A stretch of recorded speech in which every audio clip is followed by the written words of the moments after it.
وظائف کے لیے وظائف الصالحین آفیشیل کو سبسکرائب کریں۔ وظائف الصالحین آفیشیل۔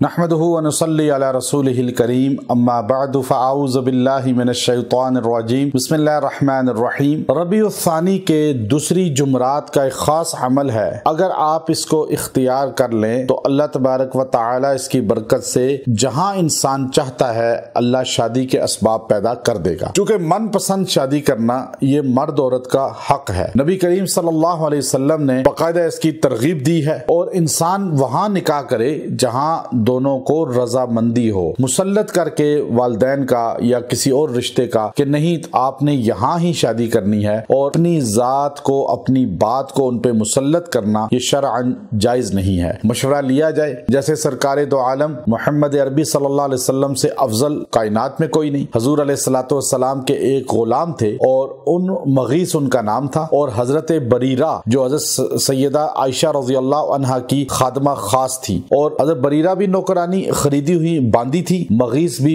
خریدے ہوئے غلام تھے، اور حضرت بریرہ کو حضرت عائشہ رضی اللہ تعالی عنہا نے آزاد کر دیا۔ تو اب اصول یہ ہے کہ یہ دونوں تھے میاں بیوی، دونوں باندھی اور غلام تھے، دونوں کی شادی تھی، لیکن جیسے ہی ایک آزاد ہو جائے تو شرعاً اختیار ہو جاتا ہے بیوی کے پاس کہ وہ اس نکاح کو برقرار رکھے یا نہ رکھے۔ تو حضرت بریرہ رضی اللہ تعالی عنہا کو جب آزاد کر دیا تو انہوں نے، حضرت مغیث حبشی تھے، کالے تھے، حضرت بریرہ خوبصورت تھی اور سیدہ کائنات کی نوکرانی تھی۔ اہل سنت مسلمانوں کا عقیدہ ہے کہ حضرت بریرہ کے پاؤں کے جوتے کو جو مٹی لگی، دنیا کے کتب اس مٹی کو نہیں پہنچ سکتے، چونکہ صحابی کی شان پوری کائنات میں سب سے اعلیٰ ہے۔ تو اب حضرت بریرہ نے کہا نہیں میں نہیں رہتی، میں آپ سے طلاق لیتی ہوں، الگ خلا ہو جاتا ہے، یعنی خلا ہو گیا شرعاً۔ حضرت مغیث محبت کرتے تھے، روتے تھے، بارگاہ رسالت میں آئی، یا رسول اللہ آپ نکاح واپس کرا دیں، ان کو راضی کریں۔ حضور نے بلوایا حضرت بریرہ کو، حضرت بریرہ تشریف لائیں، حضور نے فرمایا بیٹا آپ حضرت مغیث سے واپس نکاح میں رہو۔ حضرت بریرہ نے کہا یا رسول اللہ آپ کا حکم ہے، سرخم تسلیم، میں نکاح میں واپس چلی جاتی ہوں، حکم ہے آپ کا۔ تو آپ نے فرمایا حکم نہیں ہے،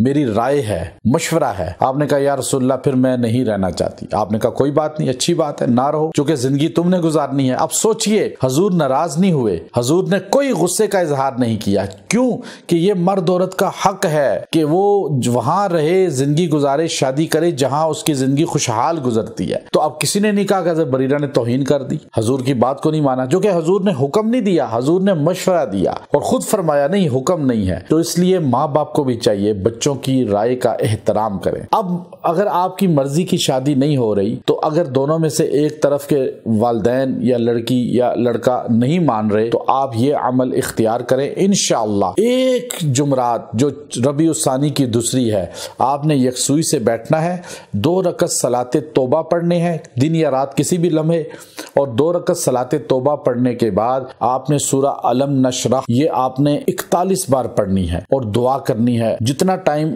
سورہ علم نشرح پڑھنے میں لگے گا اس سے نصف ٹائم آپ نے دعا کرنی ہے، اللہ کے سامنے رو کر، گڑ گڑا کر، اور انشاءاللہ اس کی برکت سے آپ کی من پسند جگہ اللہ شادی کے اسباب پیدا کر دے گا۔ وآخر دعوانا ان الحمد للہ رب العالمین۔